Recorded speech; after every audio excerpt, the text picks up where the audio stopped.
Okay. Yeah. Oh, nice. Okay. The car trips that we take are very short, 1, 2, maybe 3 miles. And during those early miles of a car starting, there's a disproportion in the amount of emissions that are produced. So it helps clean our air if we can divert some of those small trips to bicycle or other modes. The different uses of bicycling in the town, everybody knows about recreation and fitness. You know, you get the club level riders going out there getting fit on the weekend, but it's also transportation. And people often overlook that aspect of it. Transportation is a major part of the bicycle trips that are out there. Within transportation, there's two components. There's people who choose to bike. Maybe they choose to live somewhere where they can bike as one of their options, that it's a realistic option. But even more important than that, in our opinion, is people who get around by bicycle out of economic or other necessity. They just don't have another way to get to that low income retail job or that fast food place that might not be served by any bicycle accommodations. So there is an obligation for us as a society to provide safer transportation for these people. Places that people ride, you know, kids generally, if they're especially under the age of 10, they haven't yet developed mentally and physically to the point where they can be comfortable on most roads. So in bike planning, it's generally considered that sidewalks are just fine for younger kids. The occasional or casual adult cyclist, which is probably the majority of people who bike as adults, fit into this category. They do have a preference for quiet residential streets, dedicated off-road trails, bike lanes as opposed to no bike lanes. And this crowd, this interested but concerned crowd, if you will, really is a good target audience when you do a local bike plan. So we're looking at them. At the same time, there are the fewer cyclists who bike most of the miles. The more traffic tolerant, experienced club level cyclists who are fine on most streets, but they still would like to have some level of safety on those roads. They would like to be accommodated to some degree. They just don't need the same level of accommodation as do casual cyclists. So the experienced cyclists are looking for direct routes, minimum stops. They're all often taking roads that are a little bit busier than the casual cyclists. And then finally, the teens and the poor, people who are getting to those jobs, they don't have car access to get to them.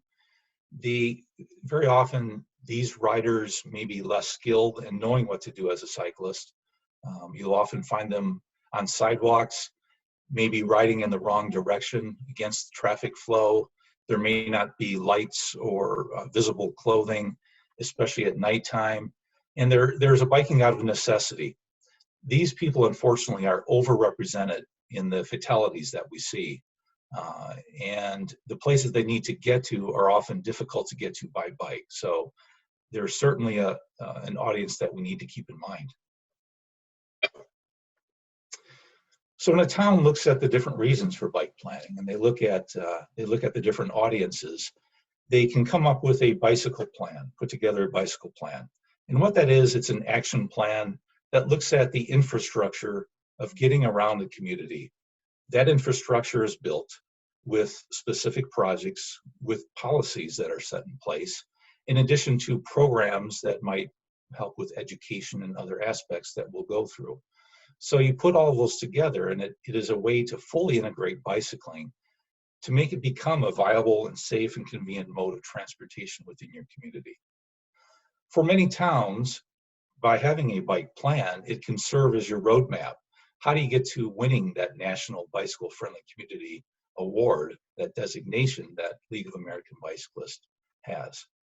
And then if you want to access some of those funding sources that are in Illinois, having an adopted bike plan is one of the factors in the criteria they use to decide who wins the grants. Very competitive grant sources. So having an adopted bike plan really helps you out when trying to win that money. The results of a bike plan, the one that most people think about is infrastructure. Where in town can you bike? What are some designated routes that are determined or made to become more bike friendly than some other ones? So I would suggest that it's appropriate to aim for a network or a grid that has spacing of half a mile to a mile, continuous, where you can connect from route to route, and it allows you to get from any point A to any point B within your community. We'll go into a little more detail about getting these segments in a bit. The other part of a bike plan, it shouldn't just be an infrastructure plan. It should be a roadmap as well for non-infrastructure issues, even like parking, other engineering issues. But education, encouragement, enforcement are all important components to make a town bike friendly. We'll hit some examples of that in a little bit. So at this point, I'm going to, instead of talking about the how next, I'm going to give some strategies that I've witnessed over the years in working with a lot of towns. Many times when a town does a bike plan, something may come up and it results in community opposition to the plan as a whole because of one particular segment. Or maybe a town does a plan and they adopt it, but then nothing happens with implementation. That doesn't really count for too much. It doesn't really add too much. You want to have a bike plan that has legs. So these top 10 that I'll provide will be my estimation on what are some strategy tips to make sure that progress is made. So when creating and improving your plan or implementing your plan, it isn't just the technical details of the plan. It's also the political strategies and the ways to make sure you have implementation. So number 10, I would suggest, would be involve residents who bike. Staff members in the community, planners and engineers certainly know a whole heck of a lot about towns, but you would just be shocked at the level of detail known by cyclists of how do you get through from here to here? What's the secret little passageway between subdivisions? And they generally, very often, will know it amongst themselves. So bringing them to the table, knowing where improvements are needed, where's a tough spot, where's a cut through, they're very, very helpful to the process. So pull them into your planning process. Don't just bring in representatives from the relevant agencies and leave it at that. The cyclists in the community generally are, you will find people that are very willing to contribute in a constructive way. They will be very helpful to your process. As an organization, Ride Illinois has members. So in your town, if you're looking for people that might be willing to contribute constructively, we might be able to provide you with some suggestions. A kickoff meeting, I'll mention the steps of doing some bike planning, but what I've noticed in town after town is when we invite the public to a kickoff meeting and get their ideas on what routes should be studied for the plan, you get a lot of people showing up. So Bloomington, we had 95. I think Urbana was something like that as well. And people from City Hall are really kind of amazed when you get such a big crowd who are there for a positive, constructive purpose instead of to complain about something or protest something. So that is something that does seem to stick with towns is, wow, there's a lot of people that are interested in this issue. Residents also could be involved in a steering committee, which guides the development of the plan. And then after the plan is done, some towns will form a bicycle or bicycle and pedestrian advisory committee to work with staff on the implementation. Those residents often will be interested in serving on that committee. Number 9, plan for a target audience of casual adult bicyclists. Mentioned that a little bit ago. So that is, I would say, your prime audience, but at the same time, you want to also not forget about the needs of other types of cyclists.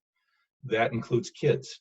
In the plans that I do, when there are on-road routes that are suggested, we will make sure that those are roads that have sidewalks for kids.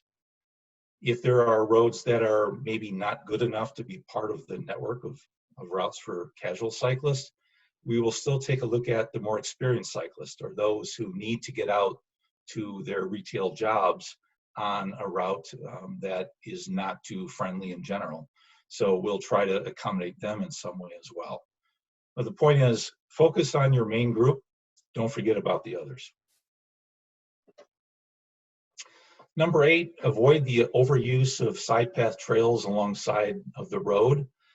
There have been towns that I've seen that it's pretty much off-road or nothing.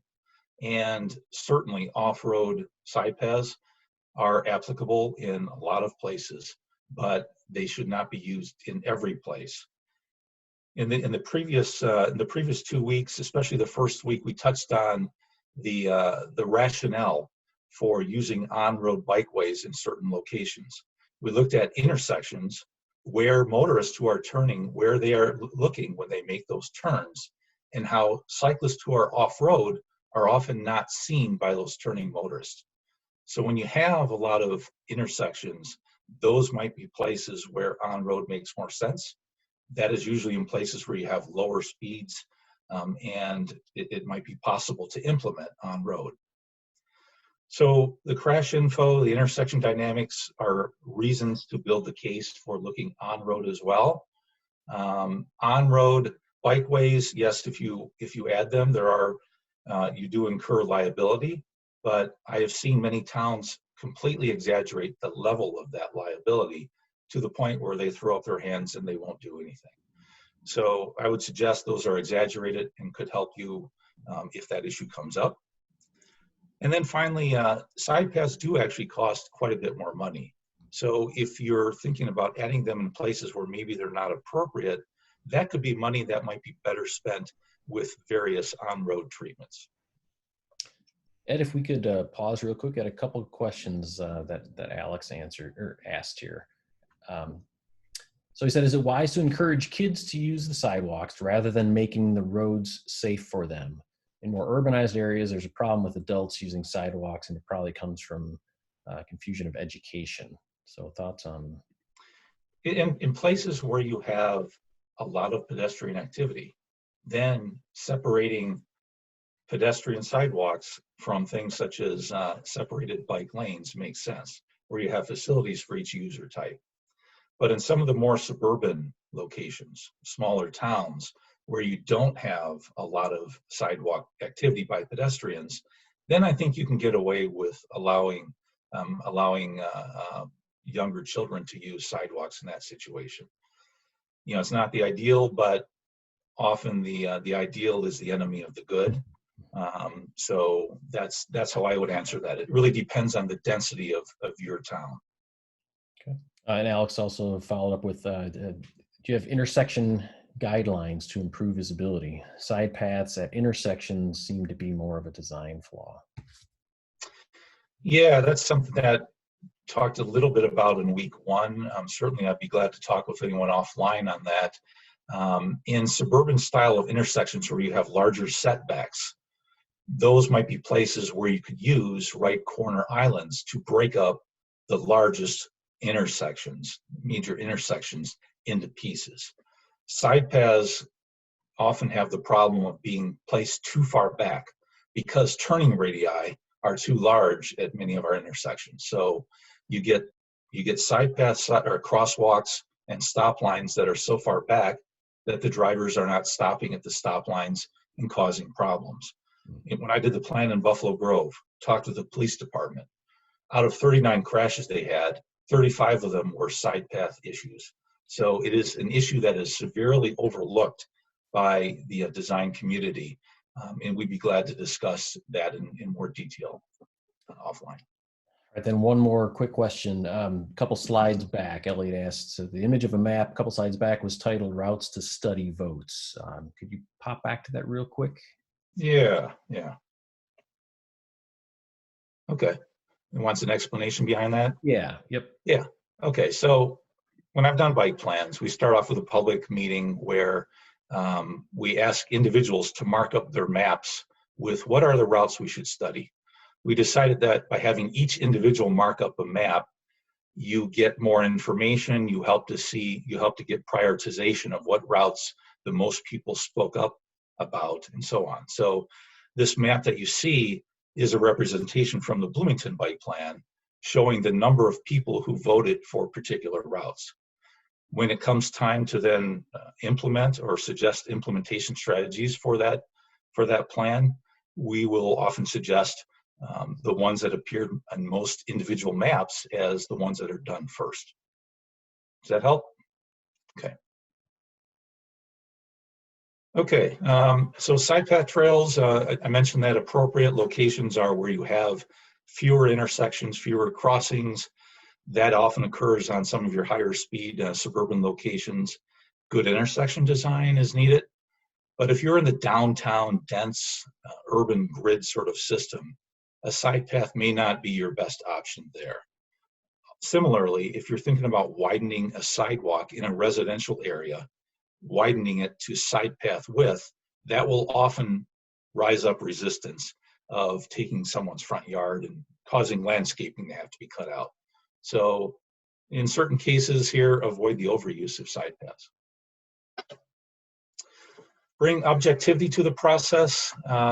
In towns that I have seen, there's been just this wide different perception by elected officials and even staff members on what is a bike-friendly road. Is it just a cul-de-sac or is it a main thoroughfare? Because of that wide perception of the public on what's bike-friendly, it's important to bring objectivity to the process. The tool that we've used for a long time is called bicycle level of service. I talked about it in week 1, I think a little bit more. And here's a website where it has, where you can enter geometry of the roadway, traffic conditions, and come up with a grade. We usually shoot for a grade of bicycle level of service of B as a target level for the plan. So we do existing measurements. Here's a map from Park Grove. What are the existing conditions? If it's already in the B range, that might tell us that we don't need to do much there. Maybe just add some wayfinding signs. If it's something that's worse than a B, that tells us that let's try to improve this if we can. So objectivity is really a key to legitimizing your bike planning. And then also on there, under the category of objectivity, is make sure that you use the manuals that are out there. The AASHTO guide is out there. It's been out there for quite a while. There are more recent updates that you can use to implement what you're trying to achieve. Number 6, find win-win solutions that benefit more than cyclists. We have to recognize that within a city, that those who are bicycle enthusiasts, those who are pushing for the plan, are probably not necessarily the vocal majority in the town. So it helps to look for places where that bikeway improvement can have a double benefit of some other goal the town may have. For example, on the right, if you have a wide residential road, by adding stripes along it, you can slow down some of the traffic in places where residents are concerned about speeding. Trails, for example, that's something that is an issue. Having trails nearby does increase property values. My next slide will discuss opposition to trails a bit. And then including pedestrians, making it a bike and pedestrian plan may be a good strategy to bring in a larger percentage of the city's residents as potential supporters of the plan. Tread lightly around those political landmines. Removing parking around businesses is often something that can cause problems in your implementation. So working with the business owners, coming up with good solutions, even on sparsely occupied residential streets. Long time ago, I was a steering committee member, and I saw this happen in a community where you had a street where you did not really need parking on both sides. Maybe 2% occupancy of parking along that street. It was proposed to have parking be only on one side to allow room for bike lanes. Residents freaked out about that, and that alone was enough to postpone the plan by over a year. Widening sidewalks along residential streets, we mentioned that is something that could cause opposition. And then adding a trail, retrofitting a trail, an off-road trail near homes, often will lead to resistance about crime, about property values, and so on. Rails and Trails Conservancy has studied that and found that these are concerns that are not based in reality. So that's a good resource. I could point people to the report that will help address those concerns and arm you as city staff against this opposition that likely will occur. Interestingly, though, when you see a new subdivision, something they advertise is that there's a lot of trails. So, I think people just don't want change. Don't forget the other E's, the enforcement, the education components, and so on. With a bike plan and implementation, often the city's job will be to implement the infrastructure, but when you have those local cyclists who are interested in the bike plan, they could be tasked with the non-infrastructure parts, with some of the educational possibilities that are out there. One of them being our organization's bike safety quiz, bringing that as a lesson to high schools, to elementary schools, and so on. A bunch of different examples are possible. The point is that include those non-infrastructure parts in your plan and recruit local cyclists to partner with the city to devote some time to it and help implement some of those non-infrastructure ideas. Enforcement, police, there are several, we've written an article in the Police Chiefs magazine on different police training that could be done regarding bicycle issues, targeted enforcements, publications, and so on. These are available and can be brought to different towns. Encouragement, certainly. Encouragement programs are issues which local cyclists are the ones usually driving.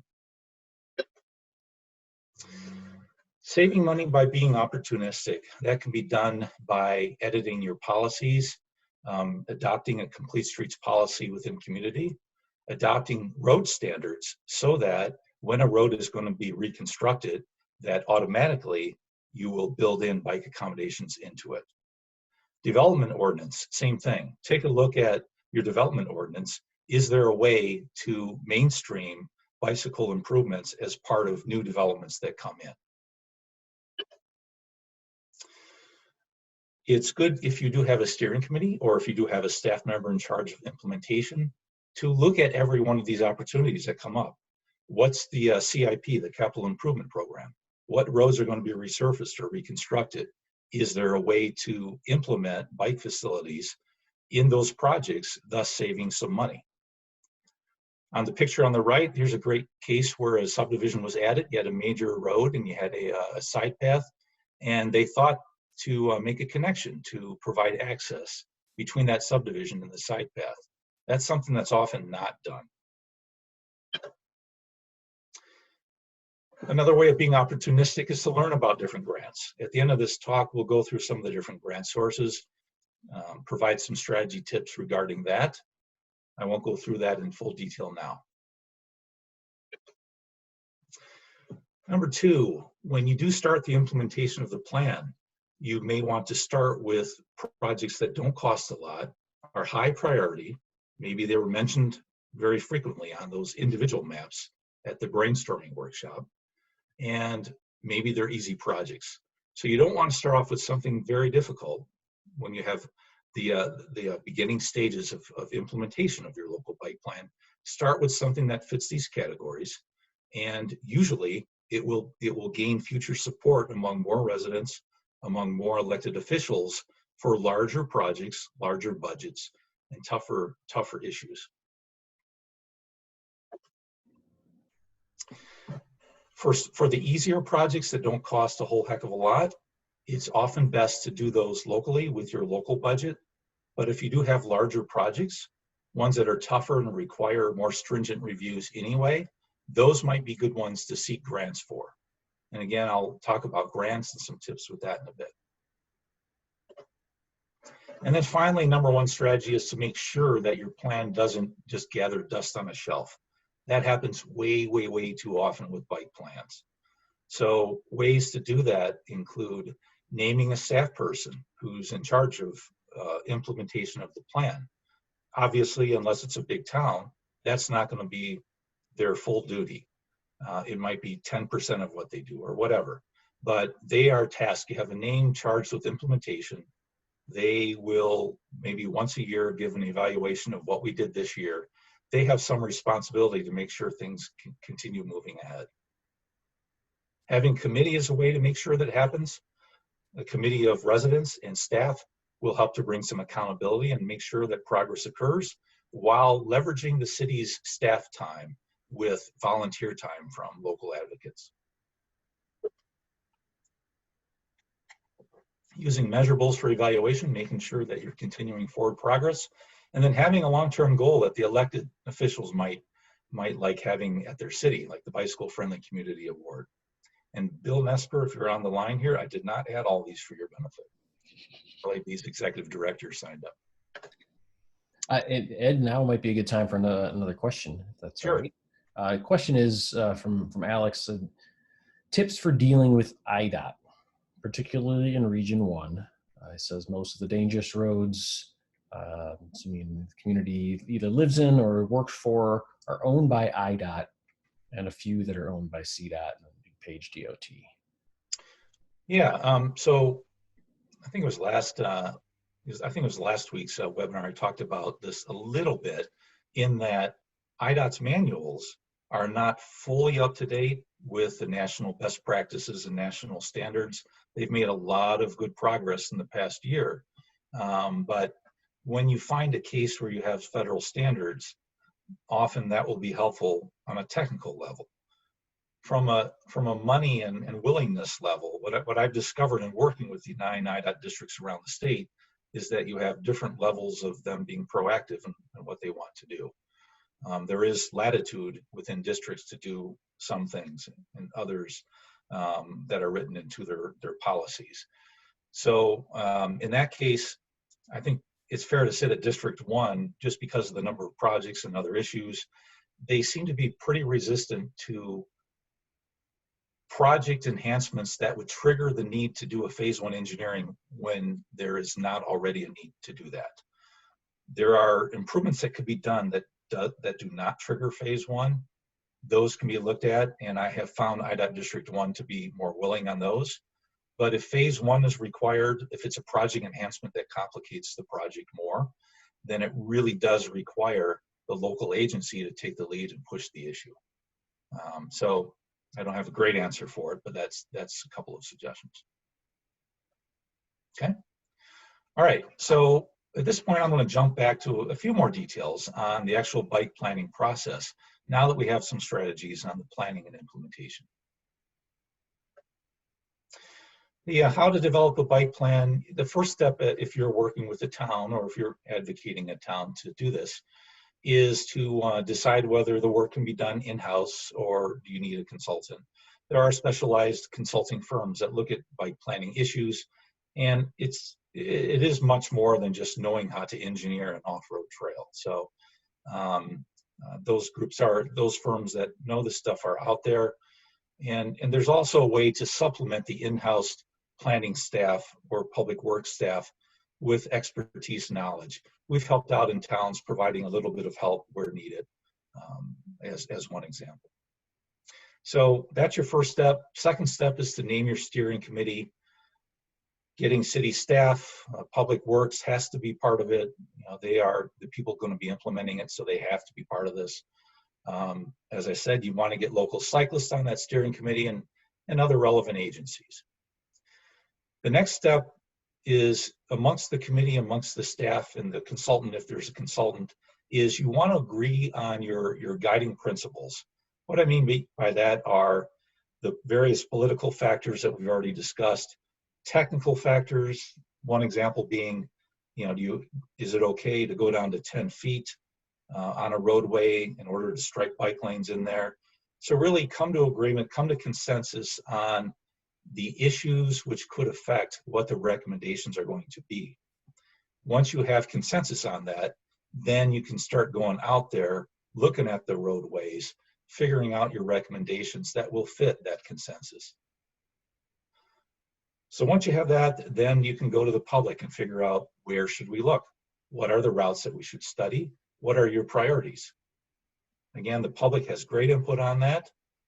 Very often that will match with what you as the planning staff or you as a consultant will determine as routes that are needed. In general, the routes that are good to look at for a bike plan are those that have lower traffic, enough width if you want to install bike lanes in there. Direct, you don't want to have a very circuitous route. You don't want to have the quietest road that has a stop sign at every intersection. You want to have some level of traffic priority, such as collector roads. You want to have the ability to cross at the busier arterials. So what I often will look at is what are the stoplights in town along those busier roads. You don't want to have to cross such a road without the benefit of some traffic control. Crossing obstacles such as rivers, the railroad tracks, freeways, those make or break a bike plan. So if you have, those make or break a bike network in a town. If you have obstacles such as that, it's important that the roads that cross those obstacles can become bike friendly. Major destinations, and then a helpful tool is to take a look at Strava's bicycle heat map. If you Google on Strava bicycle heat map, you'll find it. And what it is it's a phone app where some number of cyclists, usually the more traffic tolerant ones, but not all the time, will log where they bike. And by looking at that bicycle heat map, you see the aggregation anywhere in the world of all of those trips that were logged. I use this a lot to determine what are the routes that people bike at in town, because the counts of where people bike, of actually going out there and doing counts, that's kind of rare to none. There's a few places that do it, but we generally don't have that information. In lieu of that information, Strava provides a nice estimate of what are the relatively popular routes. How to develop a bike plan, the next step. So once you know the routes to study, then it's a matter of going out there, get your measuring wheel, taking a look at each of the roadway corridors that were nominated, determining what are the existing conditions. Is this the best road, or is the next road over better to use? What's feasible? What are some of the political and cost realities? And come up with those very specific recommendations, as well as priorities on that. So for example, here in Kankakee, the picture on the left shows what are all the routes we studied per the public's input as well as our own. And then on the right is the suggested network. And that network, as you'll see in fine print, has different colors for different types of bikeways, what is appropriate for each particular segment. Each segment is its own context, its own piece of the puzzle that you have to make a decision on what's the appropriate type of bikeway. The week one webinar talked about that a lot. In the plan itself, you want to make sure that you're not just putting lines on a map and leaving it to the engineering or public works department to figure out what that means. The plan should include some level of detail on what's the width that you're looking at, what is the exact improvement, and if there are backups to that primary recommendation or potential upgrades, list those in your plan as well.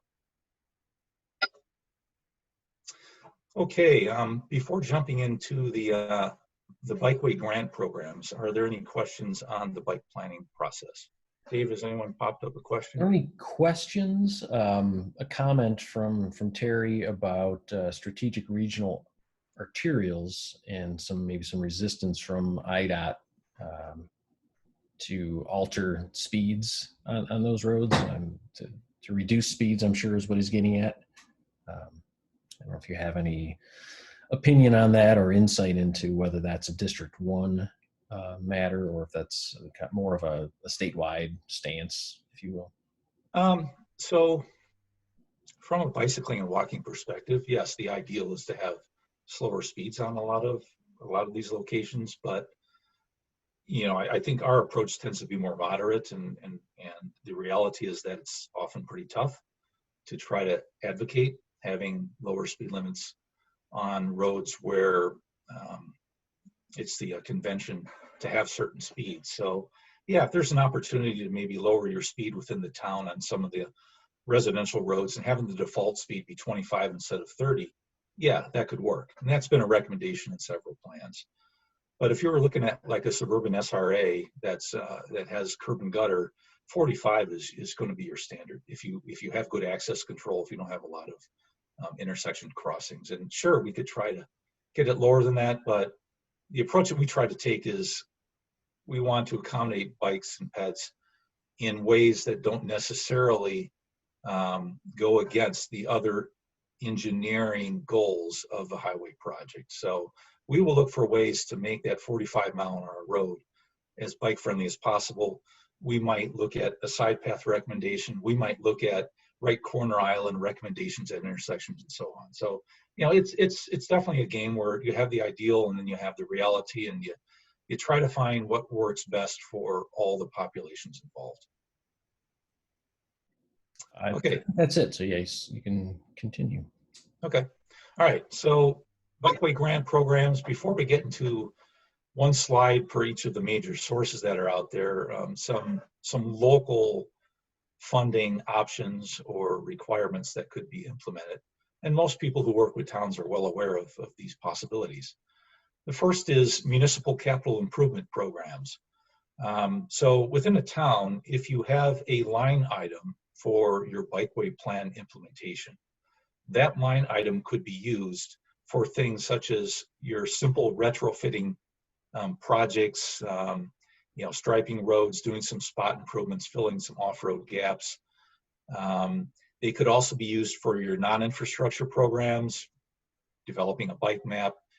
But those line items generally are separate than a complete streets policy. The complete streets policy and the accompanying road design standards basically commit a town to adding in automatically the bike and ped accommodations when they do a road project anyway. So we're not going to necessarily a la carte the bike and ped elements of those reconstruction projects and say, this is our expenditures on bike and ped. Instead, we've committed to mainstream incorporating bike and ped accommodations when we have opportunities such as road projects. So having that policy commitment, in addition to a budgetary line item to retrofit places that are not going to be improved for several years, is an approach that a town could take.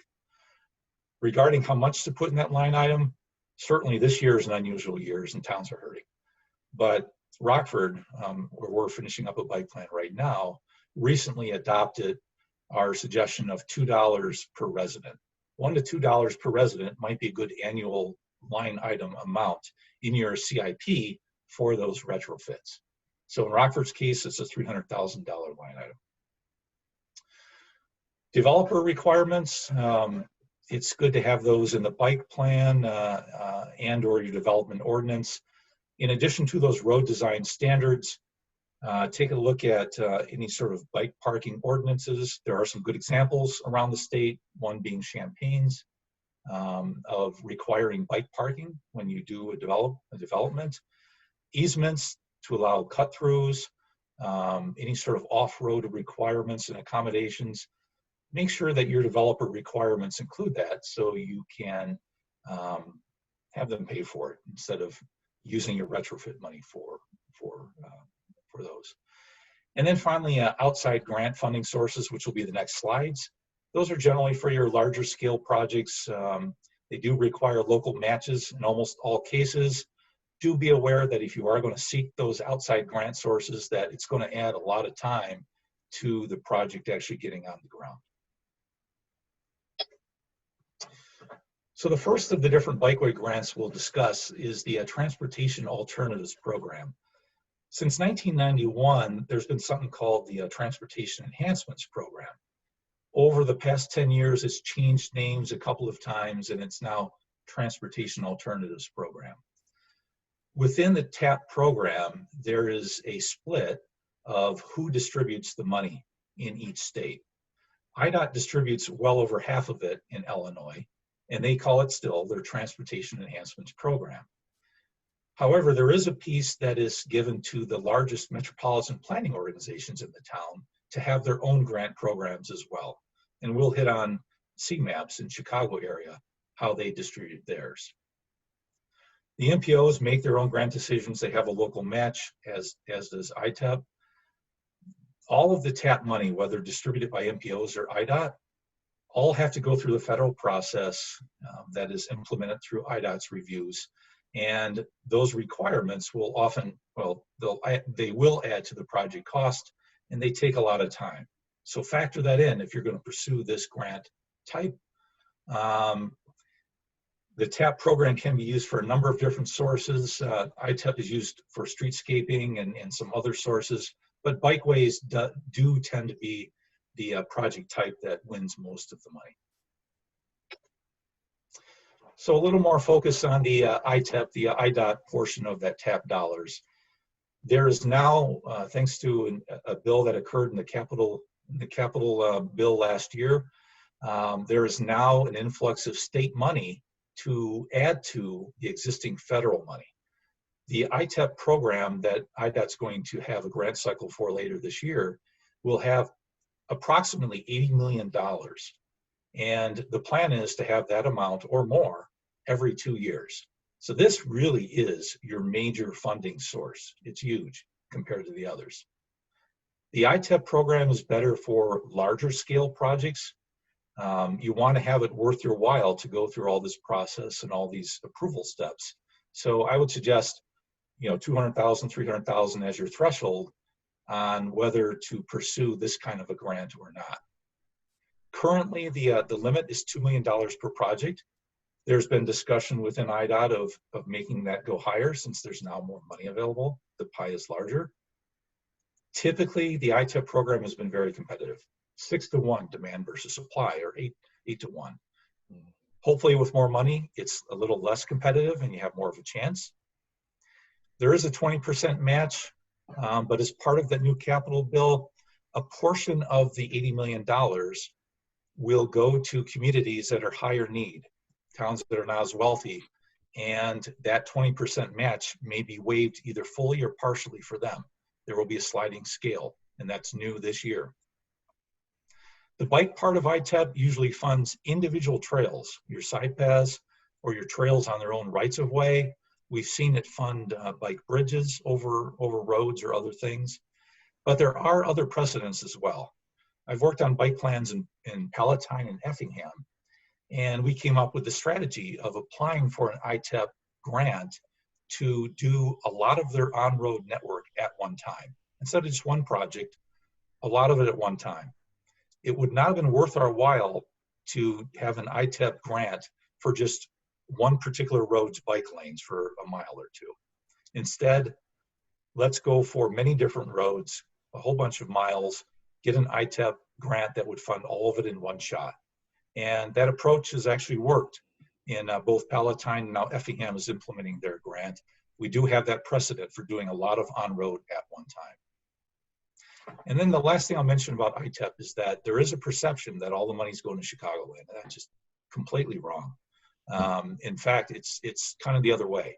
If you are applying for an ITEP grant in the other districts, districts 2 through 9, you have a much better chance of winning than if you're a Chicagoland agency.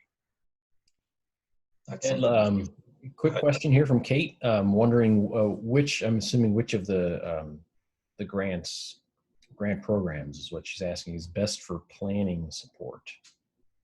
Is it a funding for planning? There is. I'm not an expert in that. I know a couple of towns that have won that recently, and I'd be glad to talk offline about that once I confirm that. The grants that I'm going through here are strictly for infrastructure, but there is at least one planning grant source. If someone else is online and you know the name of that, please pipe it up in the chat, and Dave, maybe you could mention it. Sure. But it is available. I know that Decatur currently has such a grant to do some planning. And if we don't, all right, Karen mentions the CMAQ local technical assistance program. Right, that's one of them that has been used. Okay. And statewide planning and research grant through IDOT came in from Colleen. Thank you, that was the one. Okay, so we have those two at least. The next Bikeway grant source that I'd like to mention is the Congestion Mitigation and Air Quality Program. Again, it's a federal program which has the same 20% match. It has the same federal process and so on. These are only in air quality non-attainment areas, especially Chicagoland and then Metro East. it funds a number of different project types, bikeways and trail projects being only one of those different types. In the Chicago area, there's roughly $30 million every 2 years that goes to a combination of their CMAQ program, which combines with their TAP program, the MPO's TAP program.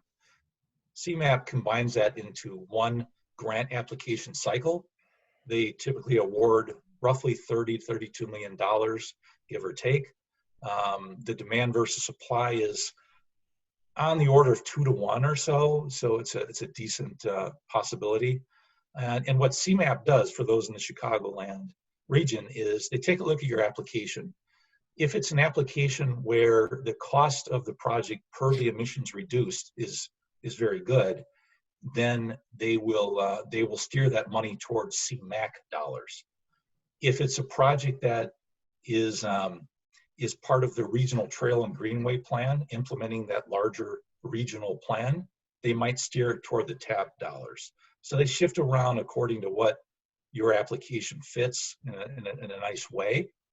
The next grant cycle for that will be January 2021, and we've seen some much larger scale projects in terms of dollars getting funded through the CMAP program, more than just the $2 million limit. Other federal sources, Safe Routes to School is one which has had sporadic application calls. I think there was one in 2019, if I recall. Safe Routes to School is part of those same TAP dollars. It's a part that's sliced off by Illinois still. Generally, there's an 80% federal share.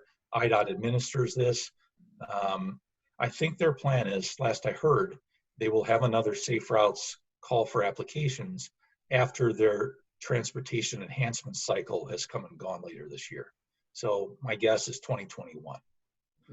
Within Safe Routes to School, there's infrastructure dollars where you can apply for up to $250,000. Tends to be fairly competitive, but there's also money for non-infrastructure programs. You can apply up to $100,000, and they're just begging for project applications for this money. There's not enough demand versus the supply that's available. Safe Routes to School currently is for projects within areas within some distance from kindergarten through 8 schools. And usually it has funded pedestrian type projects, sidewalks, road crossing enhancements, but some bike projects as well. A couple of other federal ones, the Recreational Trails Program is very often overlooked. It's a small pot of money, only $1.5 million a year.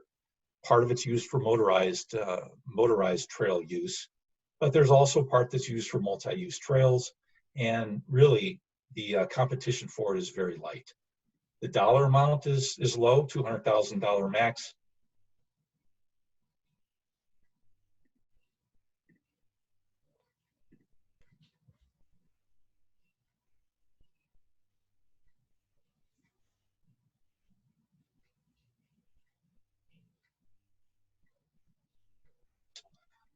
So it depends on the location. I mentioned Recreational Trails Program, which is federal dollars administered by IDNR. There's also the Illinois State Bike Path Grant Program. It's been around for a long time. In the last 10 years or so, many times it's been swept by the state legislature, just shifting the money over to DNR salaries and so on. But it has come back in the last couple of years on a fairly low level, $1 million this year. It's a 50-50 source, which doesn't look as good as the 80% federal, 20% local. However, if you have an easy project that doesn't require wetlands, doesn't require a bunch of different issues which you have to have strict engineering about, if you have a simple just trail project that's fairly easy and fairly low cost, some agencies have found that getting the 50-50 state bike path grant program is more economical for them than getting the 80% federal, 20% federal sources such as ITEP. So again, a fairly simple trail project, you might look at the state bike path grant program, maybe a 2-to-1 demand versus supply. So you might have a good chance of winning. And it's a locally engineered project. You don't need to go get approvals to the same degree at all. So I would recommend you take a look at that for such projects. All right, so that's kind of it on the different grant types and bike planning suggestions and process and so on.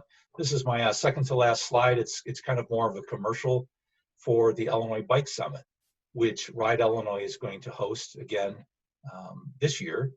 The plan is to have it September 15th. It's something that typically we get about half the attendees are professionals, planners, engineers, agency people, some elected officials. Half are bike advocates, enthusiasts, and so on. So we have breakout sessions for each particular group. We offer continuing education credits for engineers and planners to make the day worthwhile from that perspective for them. Different tracks. There will be an infrastructure track. There'll be other tracks, bike sharing, a bunch of different issues. In addition to the larger summit on Tuesday, September 15th, we will also have a smaller, more in-depth training the day before. This will be given by a combination of Tim Gustafson from Epstein Engineering. He's going to go over bikeway types, infrastructure, similar to what I've done in the webinars. And then we'll also have Carlos Feliciano from IDOT District 1 talking about IDOT'S policies regarding bike and ped accommodations. So that more in-depth training will be the day before. I think we have a limit of maybe 80 or 90 people for that one. Our plan A, is to have the summit at Harbor College in Palatine, but at the same time, we're doing an investigation if it turns out because of the pandemic, if we'll have to go virtual. We are looking at a way to hold the summit in the same way, but virtually. Yep. So look for registration for that in early June. Dave, I don't know if you want to add anything to that. Just a question Kate asked about cost. We haven't sorted that out entirely yet because it's kind of an uncharted territory. The cost for the summit is in discussion.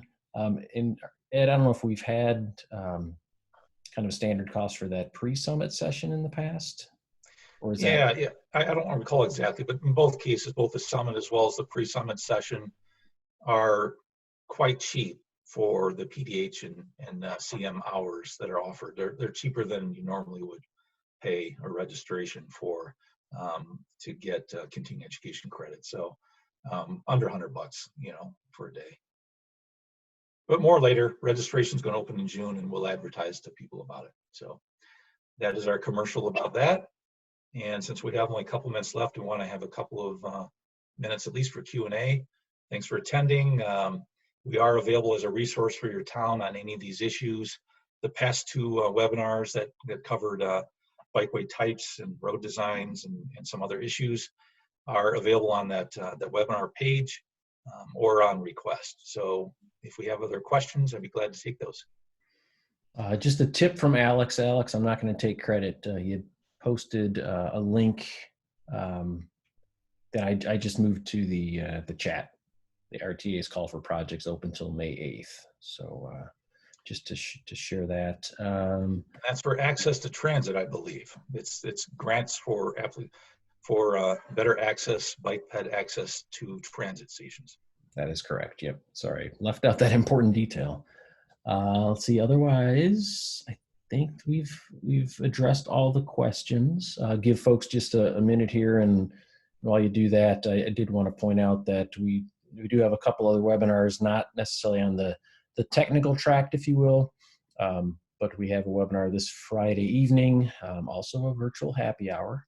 We're going to be talking about just some simple tips about getting back on your bike. So whether it's been since the fall or potentially longer, we want to encourage folks to get back out on the bike. So if that's of interest, you can find that on that webinar page. And then there's a very interesting lunch and learn, which is going to be on May 6th. It's a cycling education for kids through fun and games, and it's going to be with a woman from the Danish Cycling Federation.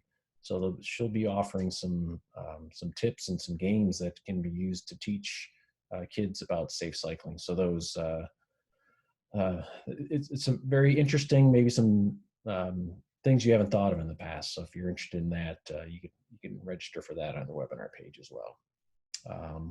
And aside from a couple thank yous, Ed, we haven't gotten any other questions. So we'll do a last call for questions. And if there's anything after the session, you've got Ed's contact information there. Ed is the authority when it comes to the infrastructure and the planning aspect. So yeah, do reach out to him with your questions. Thanks everyone for attending. Yeah, no other questions. So enjoy the dreary day. Yeah. Thanks, Ed.